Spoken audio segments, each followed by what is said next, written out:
de l'Ouest, je suis basé tout près de Rennes. Et donc la Fédération des CUMA de l'Ouest concerne à la fois les régions de Bretagne, de Normandie et aussi des Pays de la Loire.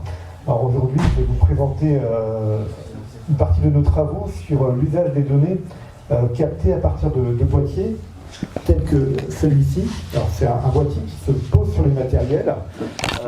Ici j'en ai un autre, donc je vous les montrerai un peu plus en détail. Et encore un autre. Ce sont des boîtiers en fait qui se posent sur les matériels qui permettent de traquer son activité. Voilà. Non, c'est pas bon. Hop, c'est mieux. Voilà. Donc je vous ai présenté quelques-uns de ces boîtiers.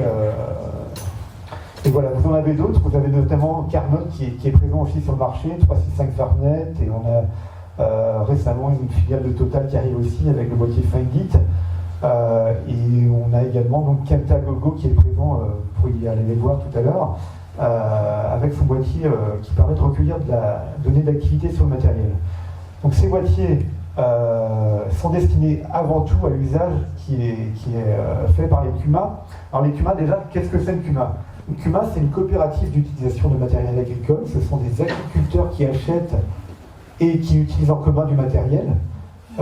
Souvent le CUMA c'est à l'échelle de la commune, voire du canton. Et donc le principe c'est d'acheter en commun du matériel. Il peut aussi y avoir des salariés, de la banque de travail entre agriculteurs et des embauches de salariés. Il peut y avoir des bâtiments avec des ateliers d'entretien du matériel.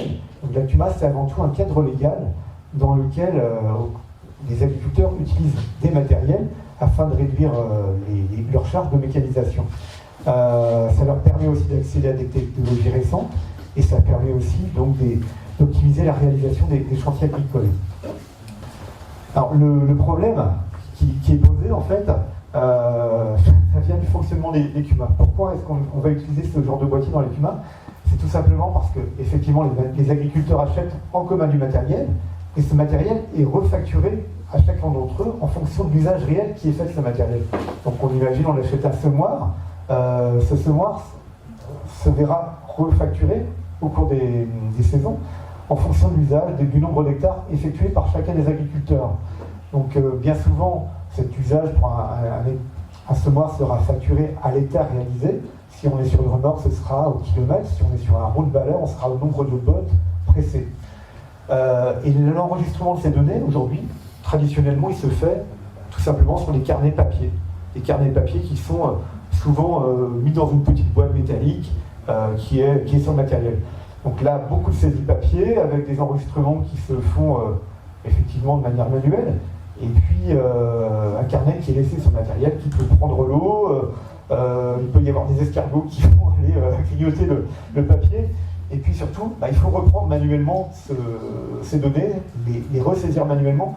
Et la personne qui fait ça, bien souvent, c'est le trésorier de la CUMA, qui le fait à titre bénévole. Alors, il est parfois indemnisé, mais c'est quand même du temps à passer, c'est très chronophage.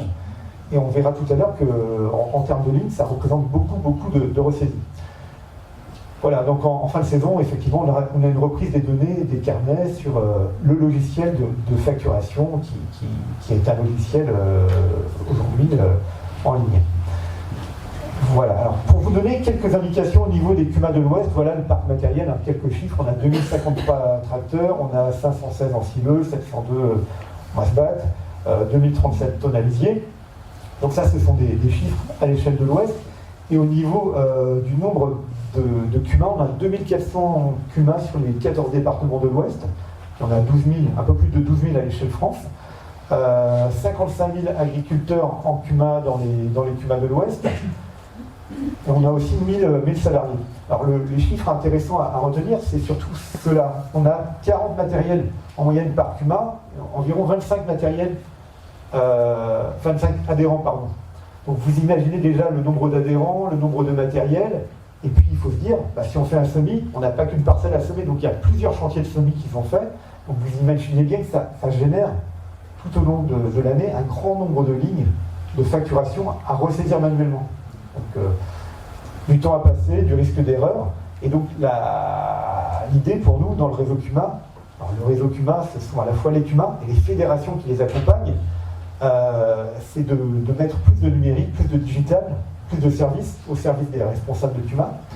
Et donc on a déjà des services qui fonctionnent depuis plusieurs années. Alors ce matin a été cité Resacuma, on en a une autre qui s'appelle Planning et Travaux, hein, mais c'est la même chose, c'est de la réservation du matériel en ligne sur site web et sur smartphone. On a une autre application qui permet d'enregistrer les bons de travaux réalisés dans les CUMA. Au-delà de la saisie papier, on a aussi une application smartphone.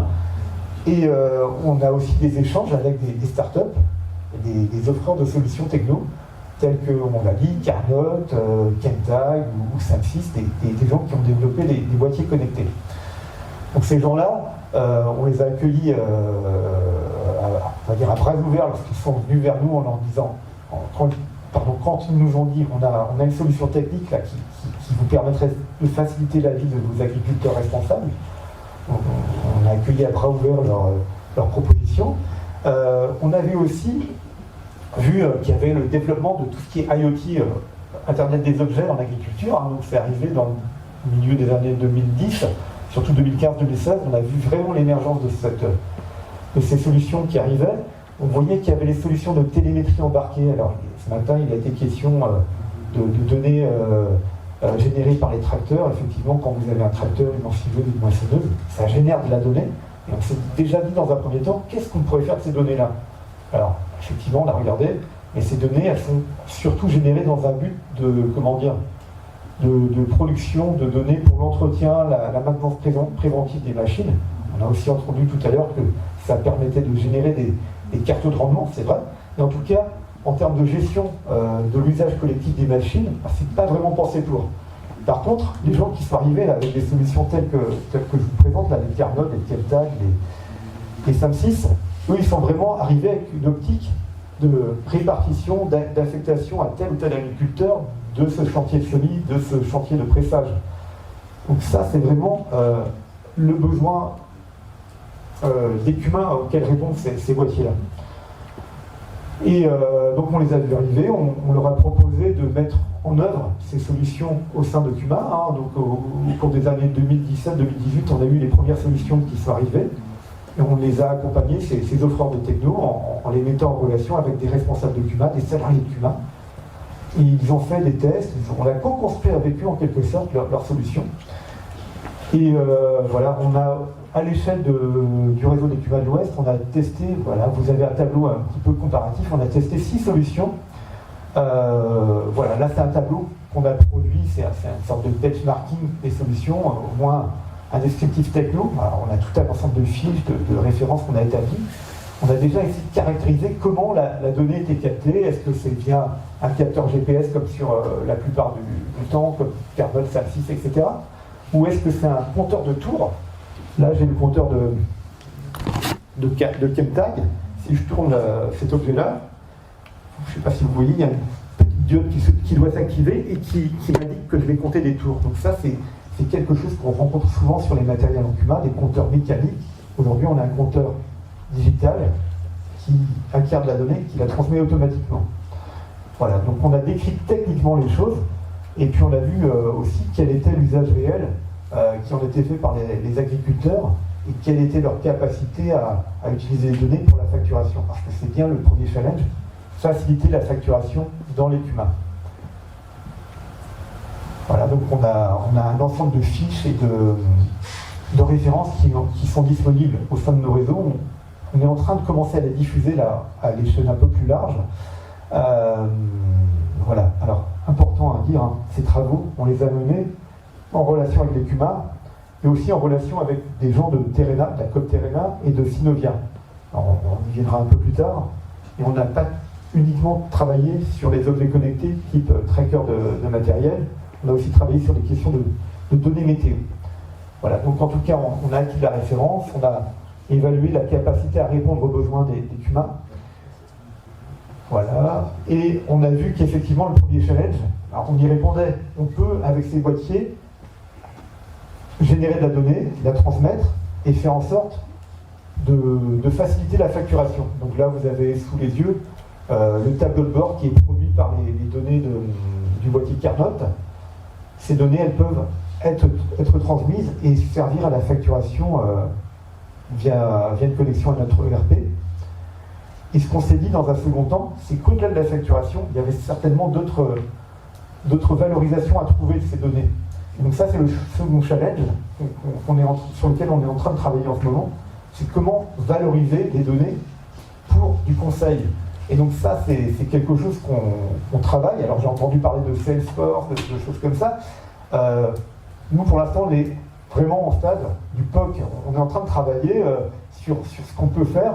Et donc, à partir des données, on a des animateurs du réseau Cuma qui me disent, bah, là, il faudrait vraiment caractériser le temps mort du matériel, le temps où il est inactif, le temps où il est sur la route.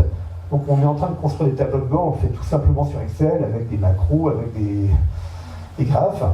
Donc voilà, on produit de la donnée. Sur cet exemple-là, par exemple, je vois qu'il y a 53% uniquement du temps d'usage du matériel où il travaille effectivement sur la parcelle. Voilà, 31% du temps qu'il passe sur la route et 10%, 16% de temps de mort à la parcelle. Donc ces temps de transport, ces temps de mort à la parcelle, on peut certainement les diminuer. Mais là, on a une quantification, comment dire, objective des choses. Et on a aussi des cartons, là vous voyez, alors c'est un peu petit, mais vous avez le parcours du matériel sur le territoire. On peut imaginer que les parcours peuvent certainement être optimisés entre chacun des adhérents de la CUMA.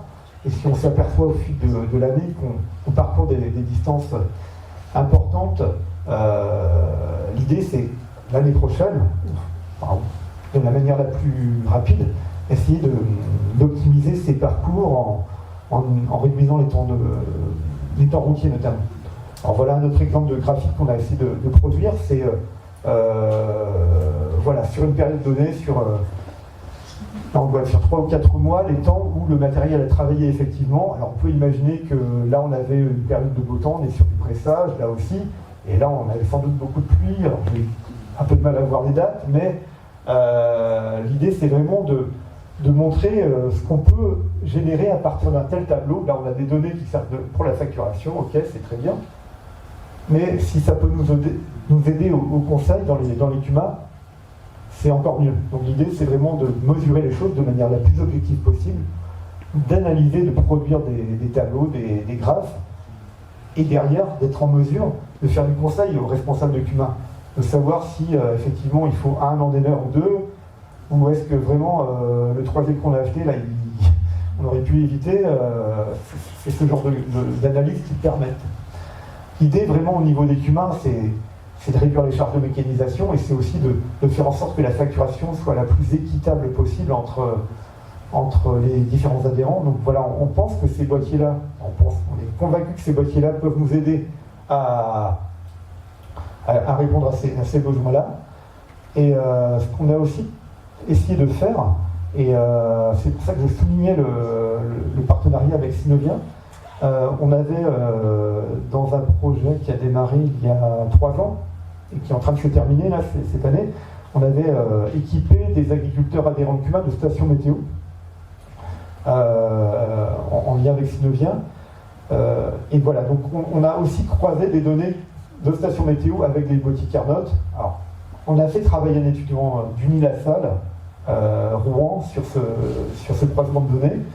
Le tableau là le graphe que je vous présente, c'est purement indicatif, hein, mais on n'avait pas encore suffisamment de données acquises pour valoriser, pour conclure. Hein, en tout cas, on est quasi certain qu'on pourrait avoir de meilleurs outils de conseil, d'analyse de données avec un croisement des données à la fois issues du matériel et de la météo. Voilà, donc en quelques mots, hein, la présentation qui ont été effectuées dans le cadre d'un projet qui s'est déroulé en Pays de la Loire.